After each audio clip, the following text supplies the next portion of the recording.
वर्ण व्यवस्था क्या है, इसके बारे में लोगों को बहुत गलत फहमी है। कुछ लोग वेद, रामायण, गीता और मनुस्मृति का नाम लेते हैं और कहते हैं कि वर्ण व्यवस्था समाज को बांटने तथा छोटे वर्ण वालों पर अत्याचार करने का साधन है तथा यह सनातन धर्म की कुप्रथा है।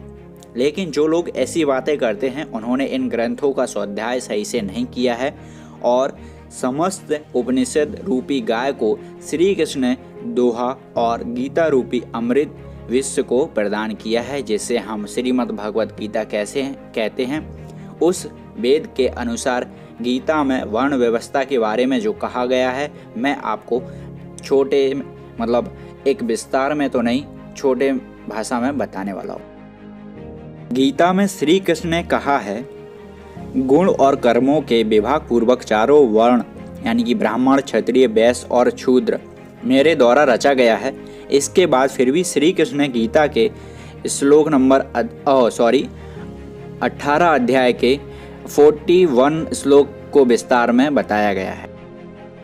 हे परंतप, ब्राह्मण, क्षत्रिय, वैश्य और शूद्र के कर्म स्वभाव से उत्पन्न गुणों के अनुसार व्यक्त किए गए हैं, यानी कि जिसका जैसा कर्म और स्वभाव है उसी के अनुसार उसको वर्ण निर्धारित होता है। यानी राजा का बेटा राजा तभी होगा जब उसमें राजा बनने के सभी गुण मौजूद और उसका स्वभाव होगा।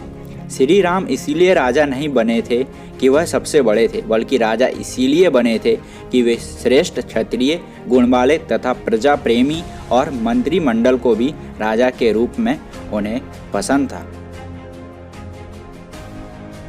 ब्राह्मण किसे कहते हैं? श्री कृष्ण ने गीता में ब्राह्मण के 9 गुण बताए हैं। वे कुछ इस प्रकार हैं: सम, तप, दम, सोच, श्रांति, आर्जव, ज्ञान, विज्ञान और अस्तित्व, ये सब ब्राह्मण के स्वाभाविक कर्म हैं। आज के समय में जितने भी लोग अपने आप को ब्राह्मण कहते हैं और गीता, वेद आदि को मानते हैं, उन्हें विचार करना चाहिए कि उनमें ये 9 गुण होते हैं या नहीं होते। ध्यान रहे, इन एक एक गुणों की व्याख्या बहुत ही कठिन है, लेकिन मैं आपको सरल भाषा में बताना चाहूँगा। सम यानी मन को वश में करने वाला, दम यानी इंद्रियों का दमन करने वाला, तप यानी वाणी और मन को तपाकर शुद्ध करने वाला, धर्म पालन के लिए कष्ट सहने वाला, शौच यानी भीतर और बाहर से शुद्ध रहना, श्रांति यानी दूसरों को क्षमा करने वाला, आर्जव यानी निकपट भाव को आर्जव कहते हैं। 7. ज्ञान, वेद शास्त्र आदि का ज्ञान होना तथा दूसरों को ज्ञान कराना। विज्ञान, उपनिषदों और आत्मज्ञान का अनुभव करना। आर्यत्व, वेद शास्त्र, ईश्वर आदि में श्रद्धा रखना। वैसे ही क्षत्रियों में 7 गुण होते हैं जो इस प्रकार हैं: शूरवीरता, तेजस्वी, धैर्य, प्रजा का संचालन आदि की विशेष चतुरता होना, युद्ध में कभी पीठ दिखाकर ना भागना, दान करना, शासन करने का भाव। ये सब गुण क्षत्रियों में 7 गुण होते हैं। यह गुण क्षत्रियों में होने चाहिए, तब वह जाकर क्षत्रिय कहलाते हैं। कृषि, गोपालन तथा व्यवसाय ये शूद्र के स्वाभाविक कर्म हैं और शूद्र का स्वाभाविक कर्म है सेवा करना, यानी कि जो लोग व्यापार करते हैं उन्हें वैश्य कहा जाएगा और जो लोग सेवा करते हैं उन्हें शूद्र कहा जाएगा। वर्तमान समय में जो लोग नौकरी करते हैं वो शूद्र हैं।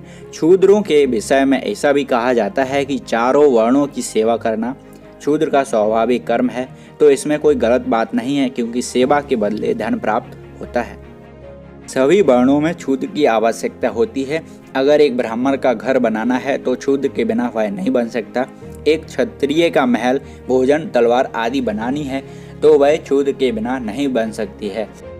एक वैश्य का व्यापार बिना शूद्र के नहीं हो सकता है। यहाँ तक कि शूद्र का स्वयं का घर भी बिना शूद्र के नहीं बन सकता है। इसीलिए चारों वर्णों के लिए सेवा करना शूद्र का स्वाभाविक कर्म है। ऐसा कहना उचित ही है, इसमें किसी को लज्जा नहीं आनी चाहिए।